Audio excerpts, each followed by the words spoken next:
manage it, get him healthy. We seems like 4 or 5 weeks he doesn't feel like that, but just the imaging kind of gives you a brief indication or an initial indication. We'll just see how he progresses over the course of the next few weeks. But he says he doesn't feel anything like he's felt in the past when he's had to be out for 5 or 6 weeks. So we'll see how he does over the next few weeks. Do we know if it was related to the turf or anything like that? Can we make a determination like that? No, I don't know if it has anything to do with the turf. It was an awkward play because he just took off in an acceleration to get in behind, and he had kind of I don't know if it was an awkward body position to hit the cross or what exactly led to it. But sometimes that's the challenges of playing a lot of games in a short period of time, as you get a little bit of fatigue and setting into some areas, and that to me might be a little bit of the cause. How do you see this maybe shifting responsibilities and giving other players opportunities to rise to the occasion? Yeah, I mean, guys will have to step up, but that's that's why we have a 29-man roster. We have to give guys opportunities. So obviously Luke had some minutes this past weekend. We'll see how Robbie progresses over the course of the week. We have other options that we can look at as well with Jordan Hamilton, who's been doing pretty well in the training sessions, and we have some other options that we would consider as well, that guys who've played forward before. So. How long do you think Finley might be out, and is it an Achilles? Yeah, it's one of those things that he's been able to play through it, and after a few days of rest, he feels better. Then he plays again, he feels it again, and so it's 2 steps forward, 2 steps back with him. And so it's our hope here was to give him a little bit of a break to get over it completely, so that he wasn't going 2 steps forward and 2 steps back, like I said. So we're not sure. We'll see how this week goes, because he had last week off, and we'll see how this week goes as we get closer to Saturday. We'll be able to make a determination. Luke would seem the most obvious person to step up, but would you ever push Jovinko all the way forward?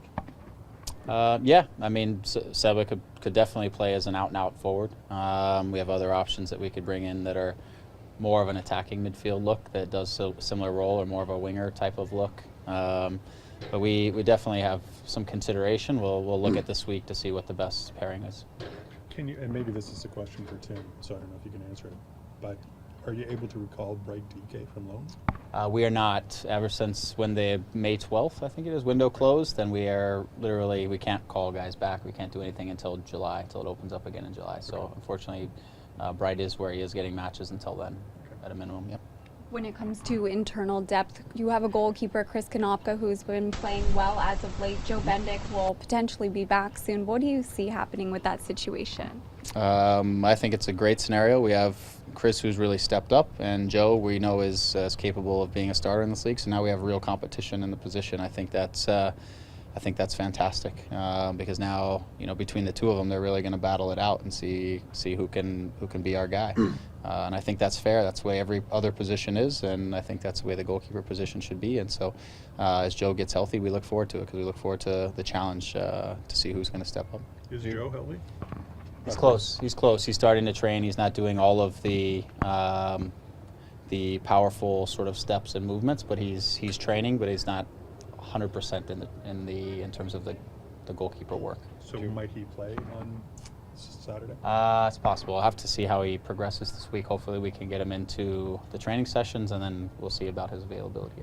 Do you believe that a starter should lose his job to injury?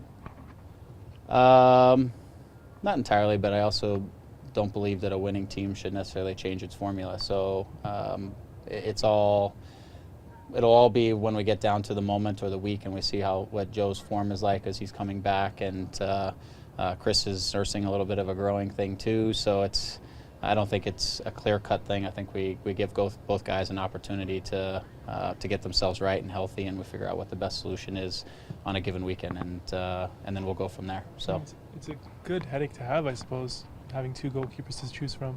For sure. I think, as I said before, I think, I was in the LA Galaxy days of Hartman and Reese, and Hartman always felt the pressure of Reese being behind him, because Reese was obviously a fantastic goalkeeper in his right, and I think you need that. I think you need 2 keepers that are pushing each other in a healthy way, and whichever guy gets the call for the weekend is the other guy is supporting him and hoping for the best, and they go back to pushing each other. And that's the relationship they've had before. But Chris just hasn't had a lot of games to prove himself, and now he had a stretch of games, and he's proven that he's fully capable.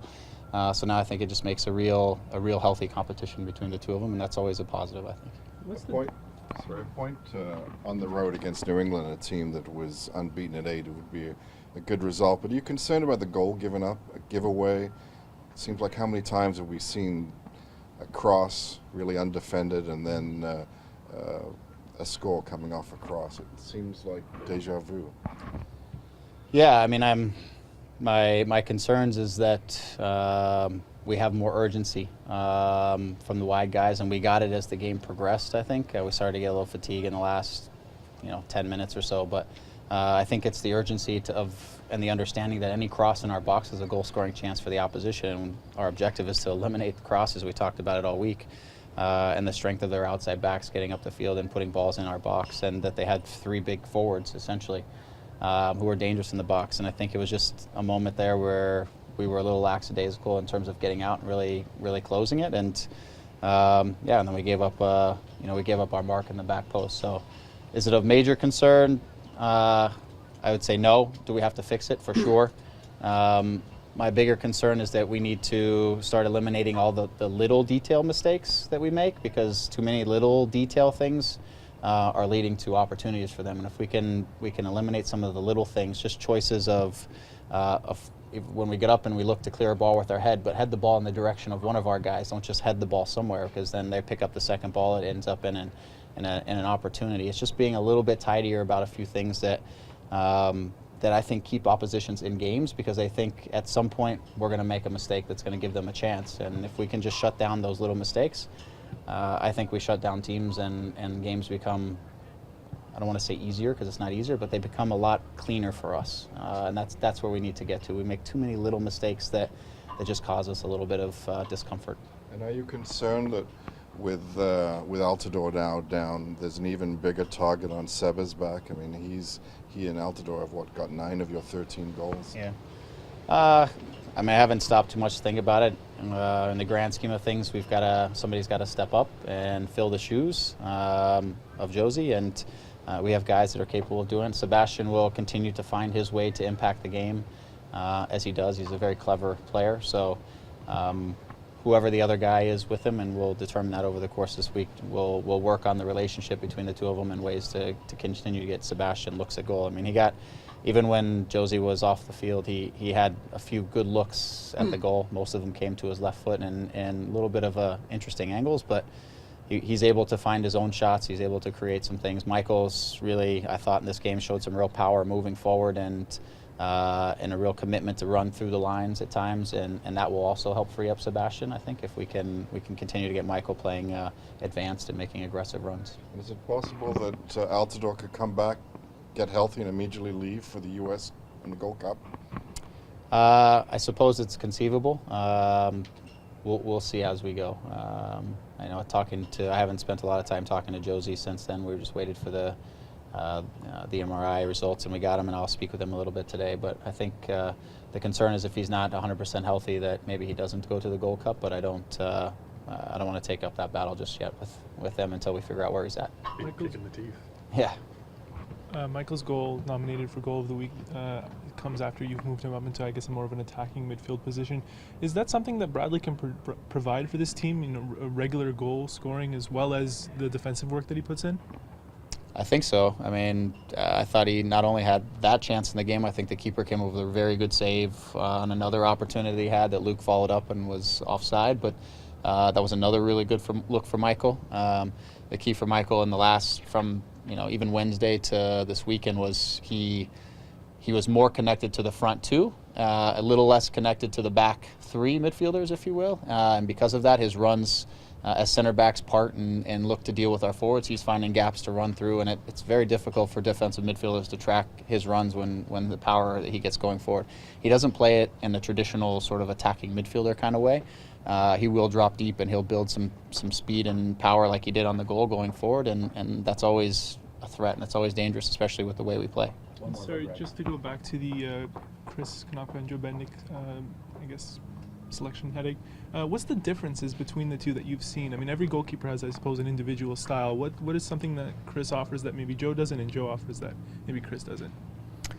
I mean, I don't think they're.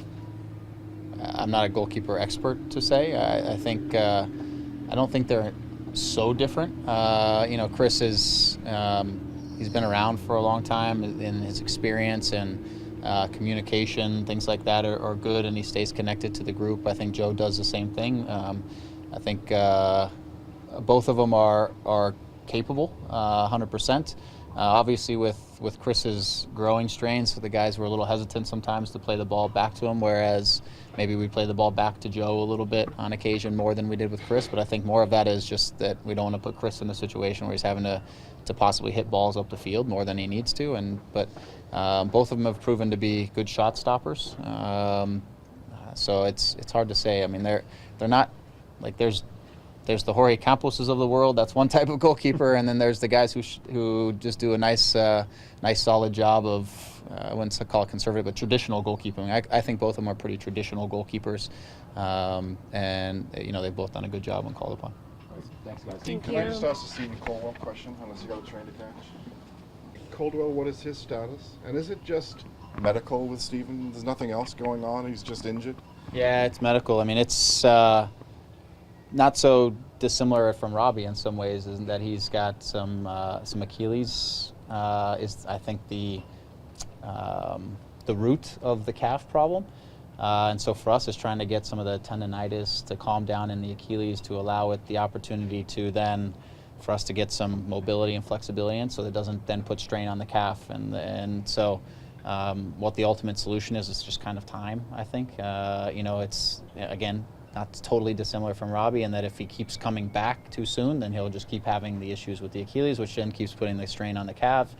We don't want to keep losing him and going through this cycle of 1 weekend and 5 weeks out kind of thing. So it's just a matter of time, and they've given us kind of a window to keep an eye on him, and we'll see how it progresses. Does it come to a point where there is an injury list, right? You could put him on and get some salary cap relief?